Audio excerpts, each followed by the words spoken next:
día de hoy la Tercera Cruzada.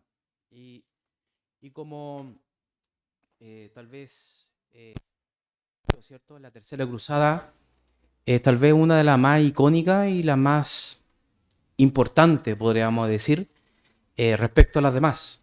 Si bien hemos estado viendo la primera, que fue un éxito, el segundo, que fue un fracaso, la Tercera Cruzada fue icónica en realidad. Sobre todo por unos personajes que de renombre que quedaron en la historia por siglos hasta el día de hoy, en que cimentaron, ¿cierto? Lo que el día de hoy conocemos como Palestina, lo que conocemos hoy en día también como Europa.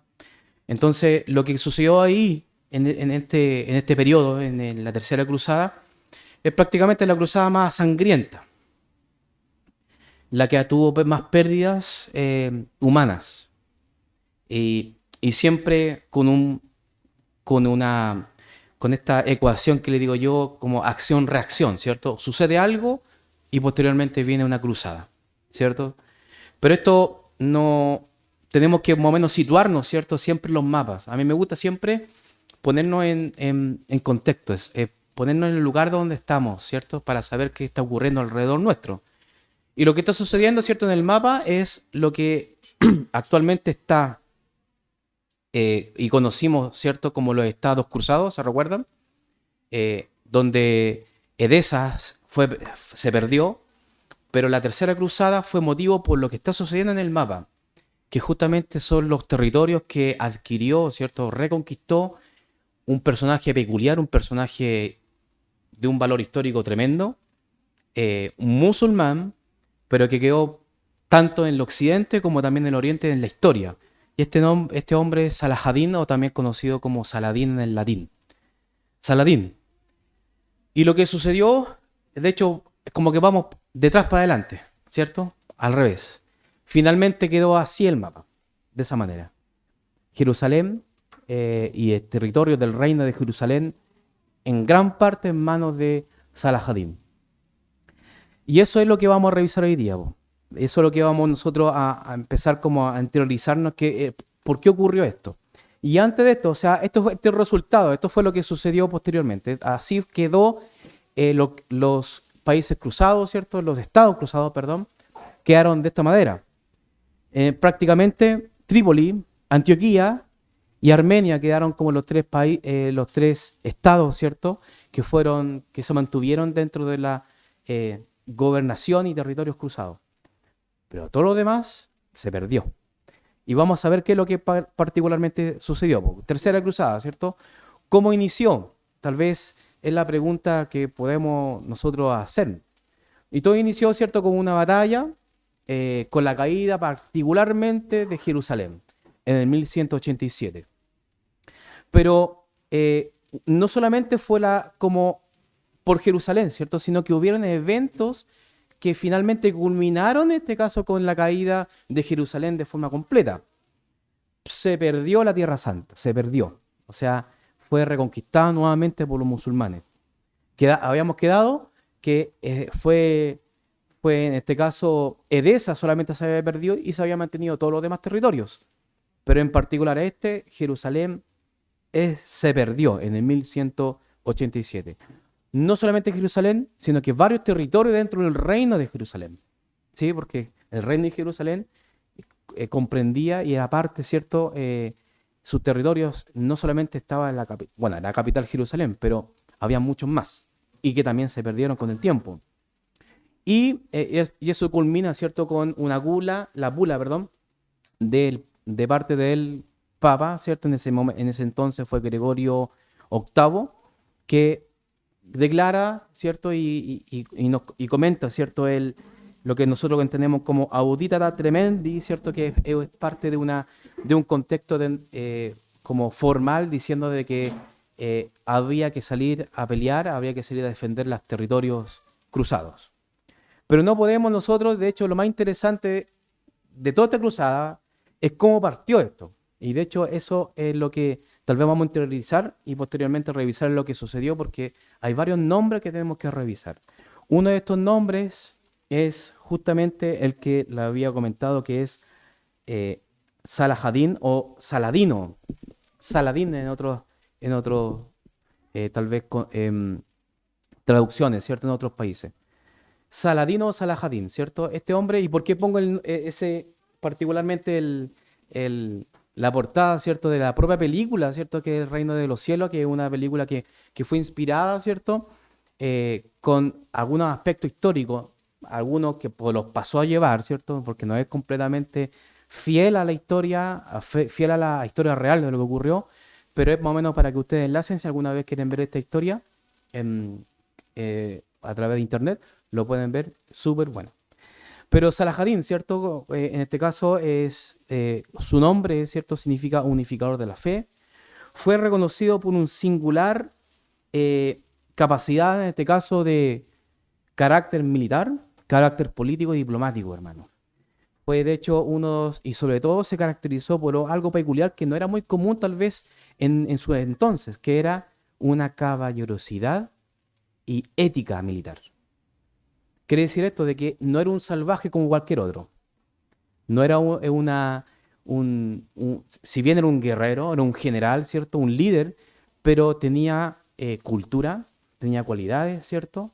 Y no era un pensante y sobre todo encantaba el arte de la guerra.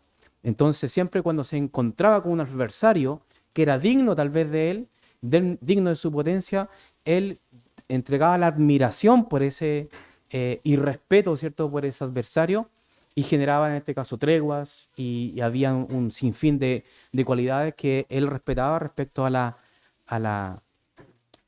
sobre todo a los soldados caídos, a los prisioneros. Entonces hay muchas cosas interesantes que podemos ver y que por tema de tiempo no vamos a poder profundizar.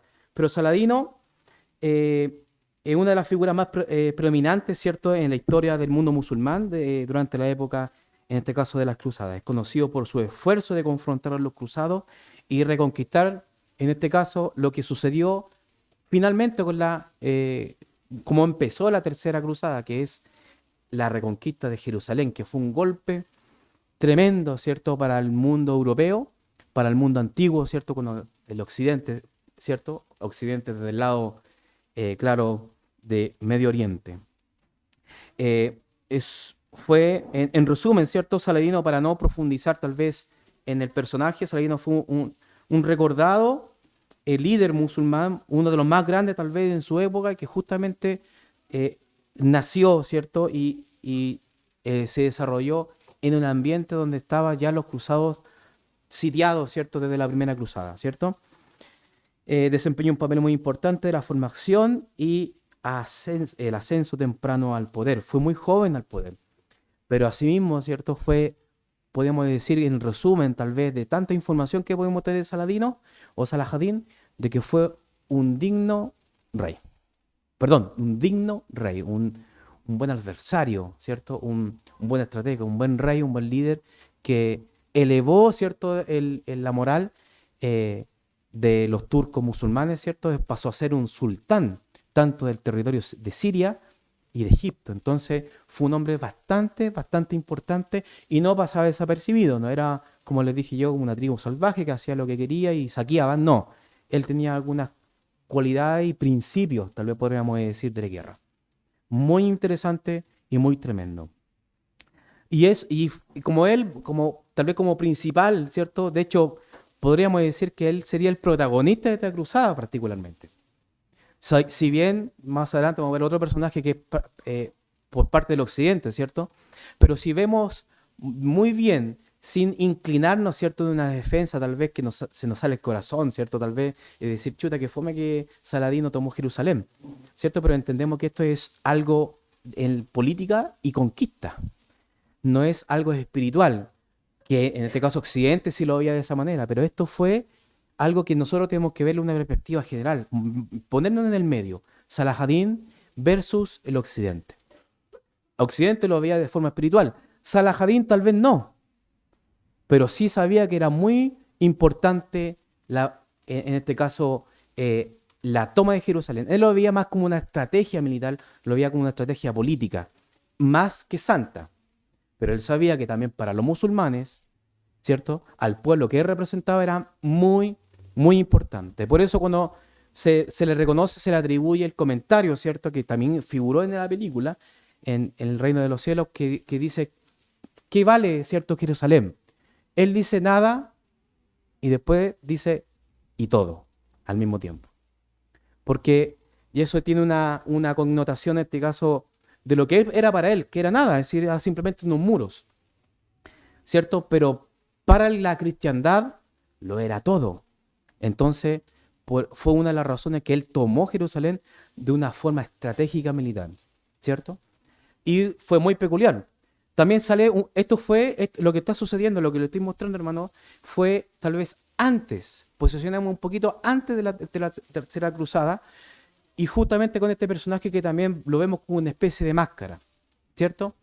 Que es Balduino IV, que fue el heredero, ¿cierto? El heredero y rey, en este caso, de Jerusalén, que también aparece en este films, y justamente se apega a lo que tal vez sucedió. Fue muy joven rey. ¿Pero por qué está con esta máscara? Porque está con lepra. De hecho, a él se le llama el rey de Jerusalén leproso o el rey leproso, ¿cierto? Y este rey también, bueno, no sé, obviamente movido, obviamente que los reyes lo pone el Señor, ¿cierto? Pero es peculiar esta era y muy tal vez interesante porque esta era, todos eran dignos de su puesto. Balduino también tenía, en este caso, una posición de monarca diplomático, muy diplomático, y un rey justo. Y de hecho, a su corta edad, de hecho él murió a los 24 años, a su corta edad tuvo mucha responsabilidad y pudo contener los ataques constantes que Salahadín hacía, ¿cierto?, en contra del reino de Jerusalén. De hecho, él murió, ¿cierto? Él murió en el 1185 y tiempo después, o sea, en 1187, Saladino, ¿cierto? El rey y sultán, en este caso de los musulmanes, tomó Jerusalén luego de la muerte de él. Entonces, prácticamente Balduino contuvo, en este caso, las fuerzas de Salahadín, ¿cierto? Y no permitía, en este caso, que se tomase el poder. De igual forma, hubieron treguas, hubieron tratados, hubieron de una forma muy caballerosa y muy distintiva también entre ellos. Es bien peculiar, ¿cierto?, la forma que ellos se trataban. Y por eso Saladino no puso el pie más allá de donde él, en algunas, tal vez tratados, ¿cierto?, ellos podían hacer. Pero simplemente fue una tregua de caballeros, una tregua de gente de nobleza, ¿cierto?, cultural, ¿cierto? Y una caballerosidad tremenda entre ellos dos.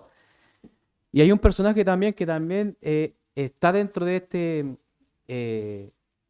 esta tal vez, de este tema, ¿cierto? Previo, ¿cierto? A la tercera cruzada, que es justamente un personaje que también sale en el film, pero es un poco exaltado de forma muy excesiva, ¿cierto? Más que nada dándole una sustancia más de pueblo, ¿cierto? Para que un no noble estaba dentro de la guerra y pasó a ser noble. No, era un noble. Era una persona que estuvo en Jerusalén, que fue parte de los caballeros, ¿cierto? Cruzados también, que es Balián de Evelyn. Y este personaje, ¿cierto? Lo más importante que hizo, ¿cierto? Fue de que a la muerte de Balduino, ¿cierto? El rey leproso, ¿cierto? Balduino IV, al momento de la muerte hubo un problema interno dentro de la familia y que tomó en este caso la hermana de Balduín el poder juntamente con el esposo. Y entonces ahí se debilitó en este caso la resistencia y las diplomacias y los acuerdos que tenía con Salahadín, y Salahadín se atrevió a tomar a tomar Jerusalén. Y al tomarlo, intentar tomarlo, había mucha gente dentro de esto. Gente, en este caso judía, gente cristiana, ¿cierto? Que vivía y moraba dentro del reino de Jerusalén, en la propia ciudad. Y este hombre, Balián, como cuando supo que murió, en este caso, el rey leproso, se fue. pero la propia gente lo mandó a buscar, ¿cierto? No lo dejes solo, por favor, vente para acá y ayúdanos a resistir a Salahadin. Y así lo hizo, dejó su familia en un lugar tal vez seguro, en una ciudad tal vez cercana, y volvió nuevamente a la ciudad y en ese instante, en ese momento, él pudo resistir a Salahadin. Al punto de que fue sorprendido Salahadin con ciertas cosas, pero pudo llegar, ¿cierto? A través de la diplomacia que tenía Salahadin, Balián pudo ir a negociar y decir, en este caso al sultán, decirle, ¿sabes qué? Te entrego la ciudad, pero permítenos irnos en paz. Y Salahadin, siendo un adversario digno, ¿cierto? Le permitió salir a todos los cristianos y de hecho asegurarlos en escolta hasta llegar a, en este caso, a ciudades latinas. Así se le decía, las ciudades, en este caso, de Occidente. Y así fue. En paz se fueron y Salahadin por fin tomó por completo, en este caso, Jerusalén. Y así, y eso fue en el año 1187. Y así fue cómo se desarrolló y cómo empezó. De hecho, es mucho más interesante esta parte con más esta diplomacia, ¿cierto? De lo que se viene ahora, de la sangrienta historia que viene ahora. Porque hay unos personajes peculiares que vienen ahora a encontrarse, ¿cierto? Después de Gregorio VIII, que dijo la bula, ¿cierto? Y necesitamos, en este caso, ir en ayuda de la ciudad santa. Nuevamente, un papa interviniendo, un papa llamando, ¿cierto? A todos, toda la cristiandad europea, ¿cierto? Que pueda ir a este encuentro, a esta ayuda, a lo que está sucediendo en Acre, en Jaffa y en Jerusalén. Y se genera esta alianza, ¿cierto? Europea que se llama la Alianza Sagrada, ¿cierto? O la Alianza Santa, donde hay tres hombres peculiares que nos pasan desapercibidos, que son parte también de la historia, que tal vez no nos gusta un poco, tal vez para muchos, es como para muchos un tirano, para muchos tiranos, para muchos tal vez héroes, según en el continente que está, ¿cierto? Pero viéndolo de la perspectiva muy de atrás, ¿cierto? Y mirando un poco de forma general, vemos que fueron hombres importantes. Y dentro de ellos estaba Ricardo I, que es el más conocido de todos, que se llama Corazón de León, rey de Inglaterra. Él salió al encuentro juntamente con Felipe II, rey de Francia. Se dan cuenta que son nombres bien, tal vez, que dan con título, ¿cierto? Y Federico I, también conocido como Barbarroja. Y es él también parte, en este caso, del Sacro Imperio Romano Germánico o alemán, ¿cierto? Tres potencias que se unen en esta cruzada, en donde la espiritualidad estaba, según los textos, más o menos, al poder revisarlo, a poder verlo, fueron inspirados, pero ya la tercera cruzada como que ya estaba un poquito más bajo ya la intención, por sobre todo espiritual, sino que esta era una, por así decirlo, una competencia bélica o militar entre estas tres potencias, sobre todo con dos, entre Ricardo I, ¿cierto? Corazón de León, y Federico II, rey de Francia. ¿Quién era el que predominaba en Europa? ¿Quién era el que tenía más fuerza? ¿Quién era el que llegaba primero? ¿Cierto? Era casi, ¿cierto? Una guerra entre hermanos, ¿cierto? Hermano mayor, hermano menor.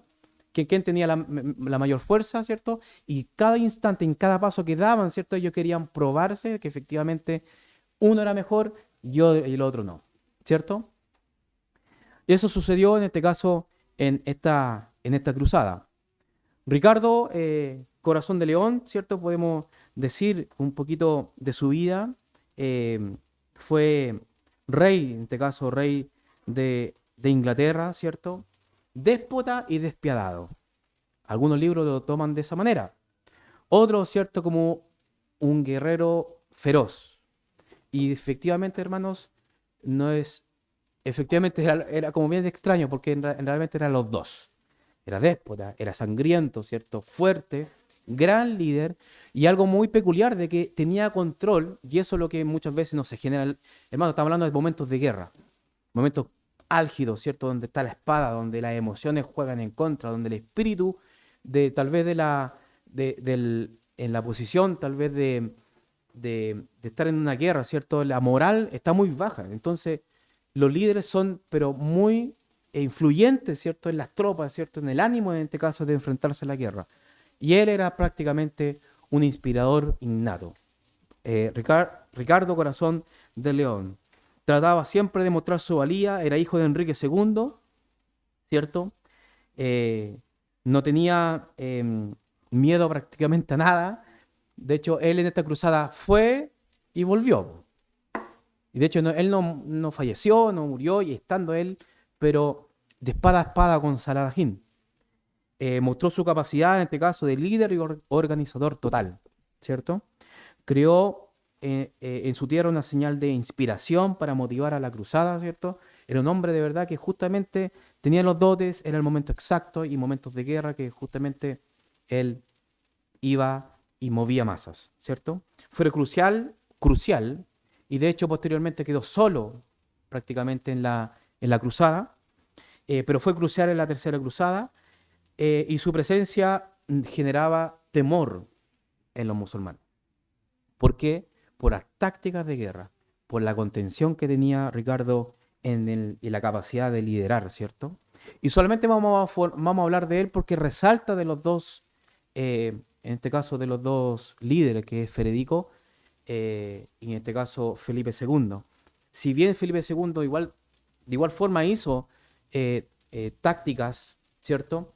Hizo y fue parte, ¿cierto? Sobre todo en Acre, una localidad que vamos a verla un poquito más adelante, en donde se juntaron juntamente con Ricardo Corazón de León fuerzas para tomar Acre, y eso fue un golpe para Saladín, que tuvo que retroceder. Pero en estricto rigor, Ricardo fue muy, muy importante en esta cruzada. Yo les voy a mostrar dos mapas, más o menos, para que puedan verse, porque a veces tanto color de a veces no nos damos cuenta. Pero la tercera cruzada fue de esta manera. Así mismo como se ve, no sé si se alcanza a ver, pero aparece en el orden 1, 2 y 3, ¿cierto? Aparece dentro del mapa, ¿no? Quise ponerle este mapa como bien plano, ¿cierto? Donde simplemente quería mostrar quién partió primero. Y el que partió primero fue justamente Federico Barbarroja.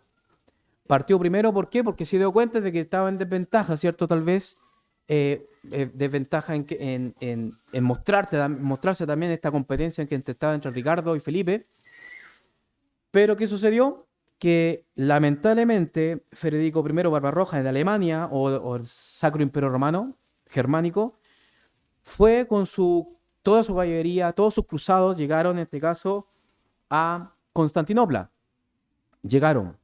Y en medio de esta cruzada, si se dan cuenta, no sé si alcanzan a verlo, pero hay una distinción muy peculiar, muy pequeña, tal vez ojalá que lo puedan ver, pero en la presentación aparece una flecha, pero hecha la flecha, ¿cierto? En verde y una roja, ¿cierto? Pero en la amarilla no aparece una flecha, ¿correcto? ¿Por qué? Porque Federico Barbarroja primero no llegó al campo de batalla. De hecho, él murió en el transcurso de la cruzada. ¿Y qué sucedió? Que el ejército del Sacro Imperio Romano, la gran mayoría después de la muerte, ¿cierto?, de Federico, tomó, en este caso, el 80% se devolvió, porque su líder ya había muerto. ¿Cómo murió? Hay tres especulaciones, pero yo creo que pero las tres tienen algo en común: un río.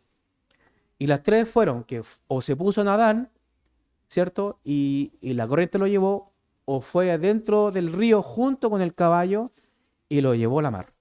Y Federico I, ¿cierto? Barbarroja, rey, ¿cierto?, del Sacro Imperio Romano, murió. Y eso generó, en este caso, un declive de estas tres potencias, porque ya no eran tres, sino que eran dos y cuarto. Porque el 20% tal vez de la flota, en este caso del Sacro Imperio Romano, fue esparcida y fue comandada en este caso entre Federico y Ricardo, pero la gran mayoría se fue. Entonces, lo único que hicieron fue algunos llegar a Tiro, ¿cierto? Que es justamente la localidad donde arribita de Safa y de Acre, ¿cierto? Pero en realidad no llegaron y no hubo, en este caso, mayor importancia de Federico, sino que solamente falleció. La segunda flota de cruzados, ¿cierto? Que fueron, en este caso vino de Inglaterra, ¿cierto? Y cruzó todo en este caso, el Mediterráneo, llegando, en este caso, justamente donde está este enunciado, a ver si tal vez no lo puedo proyectar, pero en esta parte llegaron a Sicilia, tanto Felipe en distintas rutas que hicieron, cada uno por su lado, pero en distintas rutas hicieron tanto a Felipe y también como Ricardo Corazón de León, llegaron a Sicilia para poder de ahí, de un puntapié, ¿cierto?, llegar directamente a Palestina, a través de la navegación, a través de las naves, a través, en este caso, de los barcos. Pero lamentablemente la gente no estaba muy conforme en Sicilia, no estaba muy, tal vez, simpatizante con la causa, entonces generaron bastante ruido en Sicilia. Los cruzados no eran muy bien vistos, no eran bienvenidos, entonces la gente local de Sicilia empezó a generar como disturbios, no querían echarlo, no le gustaba la presencia ahí, y era tan fuerte ese disturbio, tan fuerte de que Ricardo I, obviamente de que él, siendo un hombre del carácter que era, no iba a aguantar, ¿cierto? No iba a tolerar tal vez de que tal vez lo vituperien o tal vez le hiciesen algo, ¿cierto? O permitirá una sublevación a su causa y simplemente saqueó todo Sicilia con su ejército juntamente con Felipe II. ¿Cierto? Bien peculiar de él, ¿no? Siendo un hombre bien, se dan cuenta, totalitario y de muy fuerte y tremendo carácter, ¿cierto? Temerario. Y por eso era bien reconocido por su carácter. Entonces, en estricto rigor ahí vemos eh, el viaje, ¿cierto? Que hizo en este caso tanto los francos o los franceses como los ingleses, los anglosajones. Y llegan directamente, ¿cierto? Y vamos a ver la segunda. Por eso les digo que quise hacer algo más plano, porque aquí es muchas rayas, ¿cierto? Es un mapa prácticamente político, donde se ve el detalle también de los cruzados y finalmente que dónde se hicieron estos conflictos. Los conflictos son en dos ciudades, en Acre, en, también en Jaffa y finalmente en Jerusalén, donde inició todo esto. Pero hay dos batallas, ¿cierto? Donde ahí tenemos que hacer un alto. Estas batallas, ¿cierto? Que componen en esta tercera cruzada, fue entre 1689 y el 1191, llamada la Batalla de Acre. Y esto fue uno de los eventos más significativos de la tercera cruzada. Y esto es en realidad donde tanto Saladino había tomado la ciudad, ¿cierto? Para sí. Entendemos que no solamente fue Jerusalén, sino que gran parte del territorio, ¿cierto? Del reino de Jerusalén. Y Saladino estaba ahí.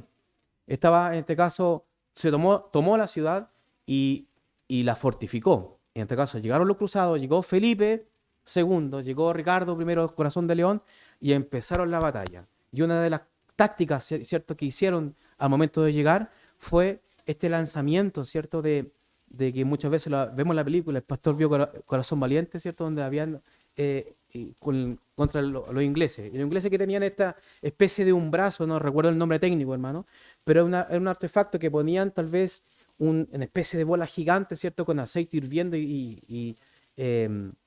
¿cuánto se llama? ¿Catamungas?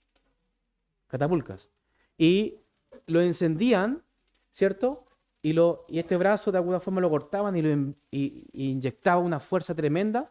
Y así es como ellos mismos, ¿cierto? Y tenemos que entender que Acre fue fortificado y fue construido justamente por los cruzados. Entonces era una construcción de aproximadamente 5 metros. ¿Cuánto es 5 metros, hermano? ¿Será de aquí a acá? Eran 5 metros, ¿cierto? ¿Podríamos decir 5 metros más o menos? Sí. De aquí al púlpito, por ejemplo. Eran 5 metros de una gruesa piedra, hermano. Entonces, con estas herramientas que en este caso era propiamente de Europa, ¿cierto? De los cruzados, que de hecho entre ellos mismos en Europa ellos peleaban, y esta herramienta, ¿cierto? Militar, debilitaban las piedras, debilitaban en semanas, semanas y semanas y semanas, y algunos meses, ¿cierto? Hasta que podrían ellos romper la piedra hasta poder ellos cruzar. Esa era la táctica que ellos tenían. O si no, cruzarlo, ¿cierto? Con una especie de escalones gigantes que ellos podían después saltar al otro lado. Pero como estaba tan alto y tan fortificado, porque ellos mismos lo hicieron, los cruzados, tenían que hacerlo de esta manera, sino que rompiendo prácticamente piedras. Entonces, fue cuando Federico II y Corazón de León tomaron alianza, ¿cierto? Y lograron tomar y hacer retroceder a Saladin. Por eso Saladin tuvo un respeto único por esta cruzada, por su adversario, por este enemigo, porque lo hizo retroceder al gran sultán. Entonces, ¿qué sucedió? Que en medio de tomar, ¿cierto? Acre, en este caso en la batalla justamente de Acre, eh, Ricardo Corazón de León perdón, Felipe II de Francia empezaron a conversar de qué van a hacer y a quién ponemos, ¿cierto? En este caso como rey en este lugar. Y tuvieron ahí no una discusión, sino que se dio cuenta Felipe II y se preguntó tal vez en el momento que estaba ahí después de capturar y hacer todo el esfuerzo y de tomar cuántas vidas, ¿cierto? En esta, en esta, en esta batalla, se preguntó, ¿y qué hago aquí? Entonces, él tomó tal vez la sorprendente tal vez decisión de que a pesar de que habían batallado juntos y tener la victoria, ¿cierto? En Acre, Felipe II partió a Francia. Se devolvió. Los franceses se devolvieron. Y eso es esta retórica que siempre los franceses, ojalá que no haya ningún francés, hermano, no se vaya a sentir los franceses, pero que los franceses se retiran, hermano. Los franceses se retiran o quedan, en este caso, o se dan por vencidos fácilmente, como pasó en la Segunda Guerra Mundial. ¿Se dan cuenta? Entonces, prácticamente a los franceses se le tildó de cobarde, en la cultura inglesa son cobardes ellos, ¿cierto? No, y esta cultura de que no vaya a hacer un negocio con un francés, porque te va a traicionar. Entonces, pero de aquí viene, ¿cierto? De aquí viene esa gesta, esto de que los franceses dejan solo a Ricardo I de Corazón de León, ¿cierto? Y se fue. Pero Ricardo Corazón de León tampoco no era tonto, pues, hermano. Entonces, ¿qué es lo que hizo? Le hizo firmar un acuerdo diciendo, ya, yo estoy aquí, estoy yo en Palestina, ¿cierto? En los países cruzados, en los estados cruzados aquí en Medio Oriente, no se te vaya a, a ocurrir cruzar Normandía. Normandía, ¿cierto? Entendemos que es la península entre Europa de hecho está acá arriba, ¿cierto? Si se dan cuenta, donde dice Londres, y justamente ese sector de ahí de la costa de Normandía. No se le vaya a ocurrir porque sabía y lo conocía a Felipe II. Entonces, ¿qué hizo Ricardo I? Quedó solo, por mano, con Acre. Pero para poder mostrar, ¿cierto?, su ferocidad y su mano, hizo algo sanguinario y algo que tal vez rompía el protocolo militar. Porque no sé si usted sabía, pero hay una ética militar, ¿cierto? Cuando una persona, por ejemplo, un soldado dice se rindió, él ya inmediatamente pasa a ser un prisionero, un preso tal vez militar, ¿cierto? En que en realidad se desposa, hace toda la cosa, pero ya no existe ya tal vez en la intención de matarlo porque ya está desalmado, se rindió. Entonces simplemente queda como un preso, ¿cierto? Como preso. O riciado en este caso por el ejército. ¿Qué sucedió acá? De que Ricardo I, Corazón de León, era un guerrero, era no piadoso, él no le importaba mucho un poco transgredir tal vez esta ética militar, y mató a 3.000 personas, hermano. 3.000 musulmanes en Acre, y de entre ellos fueron 300 niños. ¿Y dónde lo hizo? No lo hizo en un lugar, en una habitación o cerrado, ¿no? Sino que lo hizo a vista y paciencia de todos los cruzados. Fue una señal que le decía a Saladin quién era él. ¿Y qué sucedió posteriormente? Si se dan cuenta acá, tal vez lo ven muy pequeño por tal vez la proyección de la televisión, pero de Acre, ¿cierto? Pasó a Arsuf, ¿cierto? Donde el, el ejército, ¿cierto? Tuvo una segunda gran batalla, ¿cierto? Que Arsuf, se le llama la batalla de Arsuf, que iban en camino a Safa, otra localidad, y en medio de toda esta eh, costa, ¿cierto? Desde Acre hacia llegar a Jerusalén, prácticamente, hermano, iban a hacer esto. Era como una especie de U de Acre, bajando por Safa y llegar a Jerusalén, que estaba dentro ya del desierto, dentro en este caso, por así decirlo, como en el valle, ¿cierto? Hacia el valle, pero pasó por todo la costa y prácticamente fue y eso es lo que se recuerda tal vez Ricardo Corazón de León, que fue, que fue una hazaña, porque durante todo el camino, Salahadín le tiraba flechas, flechas, flechas, flechas. Nosotros no estamos hablando, hermano, de aquí a caminar esta gran avenida. Po. No le estamos diciendo eso, ¿cierto? Esto es caminar kilómetro y kilómetro y kilómetro y kilómetro de un puerto a otro. Había muchos puertos en ese sector de Palestina, ¿cierto? Pero Salahadín n- incen- prendió fuego, ¿cierto? Con flecha, en ese tiempo no había armas de fuego, pero prendió fuego, por así decirlo, incansablemente intentó una y otra vez dividir, ¿cierto? Porque la única forma de tal vez hacerle daño a Ricardo Corazón de León era dividirlo, porque mientras el ejército estaba unido, era un escudo viviente, pues, hermano. Su armadura, su escudo, ciertos gigantes que eran como de cruzados, no podían en este caso penetrarlos. Pues. Y ellos marchaban así, ¿cierto? Era más prácticamente así, ¿cierto? Que marchaban con estos escudos gigantes que ellos tenían, y marchaban, ellos nos daban tregua, y marchaban. Ricardo Corazón de León, kilómetro y kilómetros conteniendo a sus soldados, que lo único que querían eran tomar la espada e ir donde estaban tirándole las flechas para matarlos, pues, en este caso a los musulmanes. Pero Ricardo Corazón de León mostró su liderazgo, lo contuvo, los contuvo, los contuvo, los contuvo, hasta que dos caballeros, ¿cierto? Que ya no podían ya más, tenían hambre y sed, por así decirlo, de justicia, ¿cierto? Porque Salahadín los llenó de flechas, ¿cierto? Y ataques, ¿cierto? Y no podían separarse. Ellos escucharon entre los dos, se pusieron de acuerdo oye, ¿escuchaste al rey que dijo a la carga? Sí, también lo escuché. Y ahí se entiende em, este dicho que se llama por San Jorge.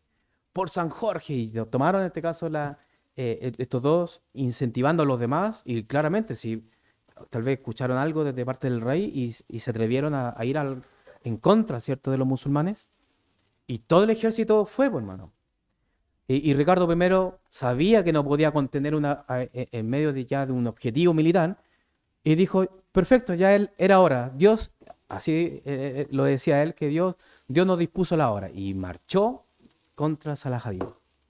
Y a tener este choque de espadas, choque de flechas, choque de caballería pesada, ¿cierto? Estamos hablando no solamente de hombres a pie, sino que estamos hablando de caballeros, ¿cierto? Una lucha constante, una lucha de golpes, golpes, que, que en estricto rigor, hermanos, no hubo ningún ganador.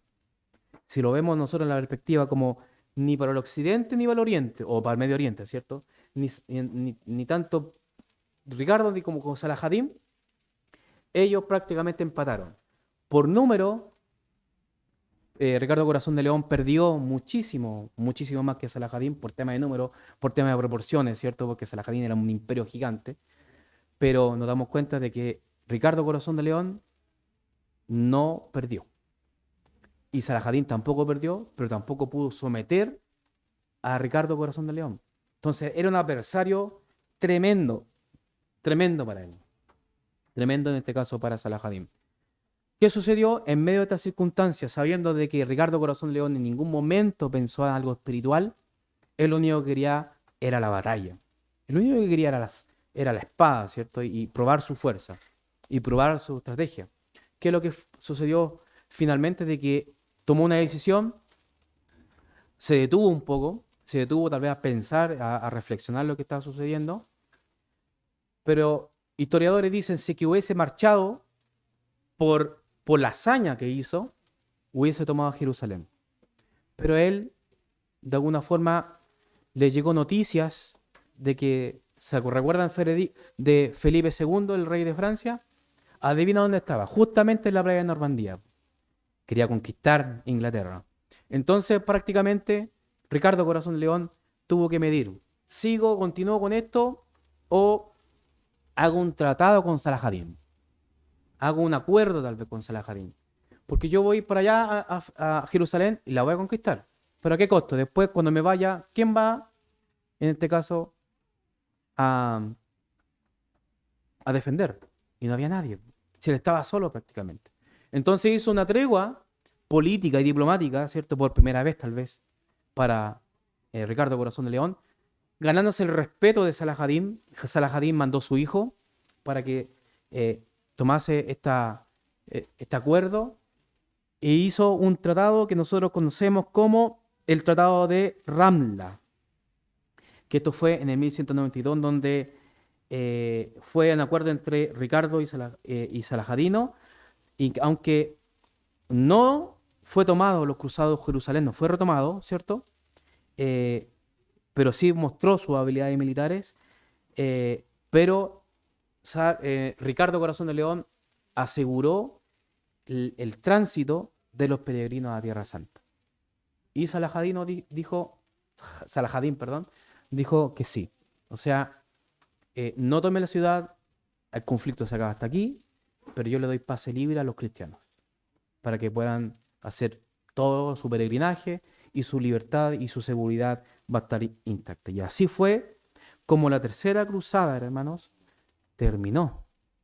Fue incierta, fue titánica, pero volvieron, ¿cierto?, con esta noticia de que no fue recuperada la Tierra Santa. Entonces fue como un paradigma tal vez para la sociedad, pero ¿cómo Ricardo se toma la atribución de solamente negociar? ¿Qué pasó con Felipe II? Entonces hubo un descontento, por así decirlo, de esta cruzada, pero los personajes dejaron muy marcada la historia. La tercera cruzada es a menudo recordada por las personalidades más grandes que la vida, más grandes personalidades, ¿cierto?, que participaron en ella, en la cruzada, por los momentos dramáticos que enfrentaron y de la diplomacia entre los dos grandes líderes, tanto de Ricardo y como Saladino. Aunque no logró su objetivo principal de retomar Jerusalén, estableció un precedente de negociación y entendimiento entre cruzados y musulmanes.